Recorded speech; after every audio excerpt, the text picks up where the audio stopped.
ओम नमः शिवाय। हर हर महादेव।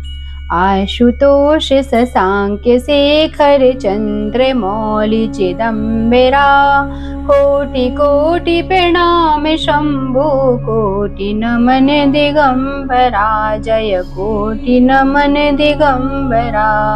आज हम सभी सुनेंगे शिव महापुराण की शतरुद्र संहिता में ऋषभ देव का चरित्र, जो कि चौथा अध्याय है। इस अध्याय को ध्यान पूर्वक सुनिए और जानिए भगवान ऋषभ देव का चरित्र और उसकी महिमा। ओम नमः शिवाय। नंदीश्वर बोले, हे सर्वज्ञ, सनत कुमार द्वारा रुद्र से कहा हुआ शंकर का चरित्र निरंतर ब्रह्मा को सुखदायक है। शिव जी बोले, हे ब्रह्मा, 7वें मनवंतर में 12 कल्प होगा, जिसमें कल्पेश्वर भगवान प्रकट होकर सब लोगों के प्रकाश करने वाले होंगे और तुम वैवस्वत मनु के परपोते होगे। उस मनवंतर में 4 युग होंगे और द्वापर के अंत में ब्राह्मणों के हितार्थ में उत्पन्न होऊंगा।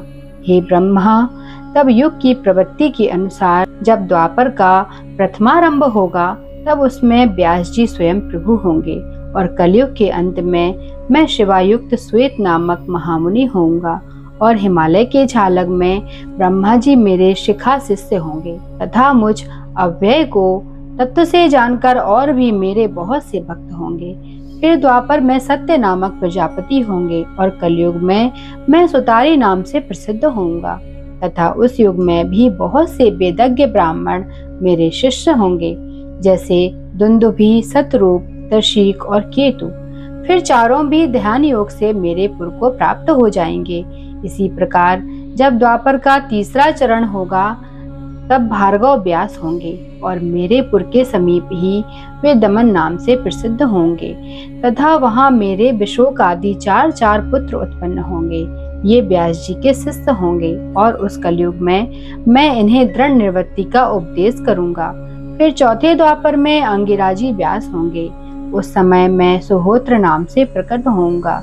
वहां भी मेरे 4 पुत्र होकर वे चारों भी महात्मा हो जाएंगे, जिनका नाम सुमुख, दुर्मुख, दुर्दुभ और दुरतिक्रम होगा। उस समय भी मैं व्यास जी के शिष्यों की सहायता करूंगा। इसके पश्चात 5वें द्वापर में सविता नामक व्यास और कंक नामक योगी एवं तपस्वी होऊंगा तथा सनक, सनंदन, सनातन और सनत कुमार ये 4 पुत्र होंगे। फिर 6वें द्वापर में लोकों के कर्ता, वेद विभाग कर्ता मृत्यु नामक व्यास होंगे। इसी प्रकार जब 9वां द्वापर आएगा, तब सारस्वत नाम वाले व्यास जी होंगे और उनके ध्यान से मैं ऋषभ नाम से प्रकट होऊंगा तथा यहाँ भी मेरे पाराशर, गर्ग्य, भार्गव तथा गिरीश, यह 4 श्रेष्ठ योगी मेरे शिष्य होंगे, जिनके साथ मैं योग मार्ग को ही दृढ़ करूंगा। मेरे इस ऋषभ नामक अवतार से संसार का बहुत कल्याण होगा। ऋषभ जी का यह चरित्र परम गति देने वाला है। बोलिए ओम नमः शिवाय। हर हर महादेव।